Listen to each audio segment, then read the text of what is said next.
আল্লাহ সুবহানাহু ওয়া তাআলা যে হজকে আমাদের উপর ফরজ করেছেন, ইসলামের মৌলিক যে ৫টি ভিত্তি রয়েছে, এই মৌলিক ৫টি স্তম্ভের অন্যতম স্তম্ভ হলো হজ।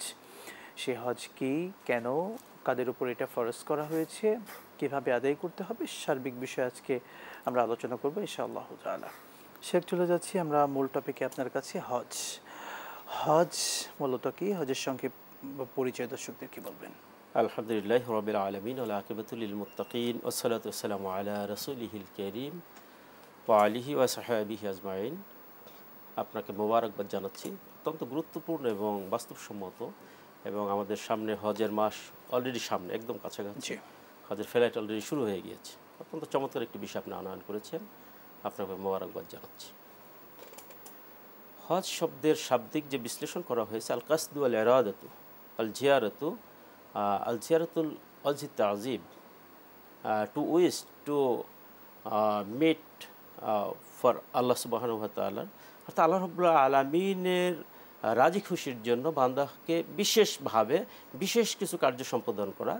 এটাকে আমরা কামিসুল ফকি, তানজিমুল ইরশাদ, শরহুল বিকায়া সহ বেশ কিছু স্কলারগণ এটা এভাবে সংজ্ঞায়িত করেছেন। সবগুলো যদি আমরা সামারাইজ করি, আল হাজু হুয়া জিয়ারাতু অজি তাজিমে লিআরকানিন মাখসুসাতিন লিওয়াক্তিন মাখসুসাতিন বিজামানিন মাখসুসাতিন, অর্থাৎ নির্ধারিত সময়ে নির্ধারিত স্থানের জিয়ারত করা এবং নির্ধারিত পদ্ধতিতে এটাকে হজ বলা হয়। জি। তো হজ মূলত আল্লাহ রাব্বুল আলামিন পবিত্র কোরআনে কারিমে, অর্থাৎ ইসলামের যে ৫টি স্তম্ভ রয়েছে এর মধ্যে হজ অন্যতম একটি গুরুত্বপূর্ণ ইবাদত। অর্থাৎ এটা একত্রে আমাদের শারীরিক, আর্থিক এবং মানসিক তিনটি ইবাদত একত্রে সমন্বয় করা হয়েছে। অন্যান্য ইবাদত যেমন যাকাত শুধু আর্থিক, আবার সালাত শুধু আমাদের দৈহিক, কিন্তু হজ এমন একটি ইবাদত যেটা আমাদের শারীরিক, একই সঙ্গে মানসিক এবং একই সঙ্গে আমাদের আর্থিকভাবে এবং সমর্থ থাকতে হবে। এই সকল কার্যক্রমকে একত্রিত করেছে হজ। তো হজের আমরা ঐতিহাসিক যে প্রেক্ষাপট বা বাস্তব জীবনে আমাদেরকে আল্লাহ রাব্বুল আলামিন সৃষ্টি করেছেন, যে আল্লাহ পাক বলছেন ওমা খালাকতুল জিন্না ওয়াল ইনসা ইল্লা লিয়াবুদুন, যে আমি জিন এবং মানব জাতিকে সৃষ্টির একমাত্র উদ্দেশ্য হলো আমার ইবাদত করা। তা ইবাদতের ব্যাখ্যায় মুফাসসির কিরাম যতগুলো কথা বলেছেন, এর মূল কনসেপ্ট হলো লিয়ারিফুন, অর্থাৎ স্রষ্টার পরিচয় হাসিল করা।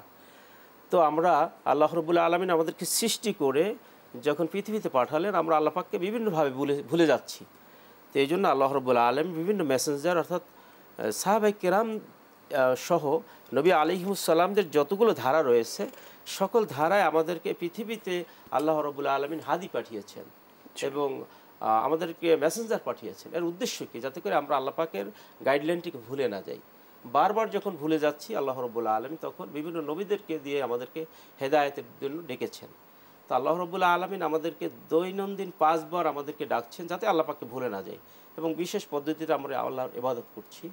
এবং পরবর্তীতে আমরা প্রতি মাসের জুমাবারে সর্ব এলাকার এবং মহল্লার সকলে মিলে একত্রিত হচ্ছি, অর্থাৎ আল্লাহ পাকের যে টার্গেট, যে উদ্দেশ্য, একমাত্র আমার পরিচয়, আল্লাহ পাকের প্রশংসা, আল্লাহ পাকের গুণকীর্তন, আল্লাহ পাকের বরত্ব, আল্লাহ পাকের যত জিসমিয়াত, যত আল্লাহ পাকের প্রশংসা করা যায়, তাসবিহ করা যায়, সব কিছু আল্লাহ পাক শিখিয়ে দিচ্ছেন।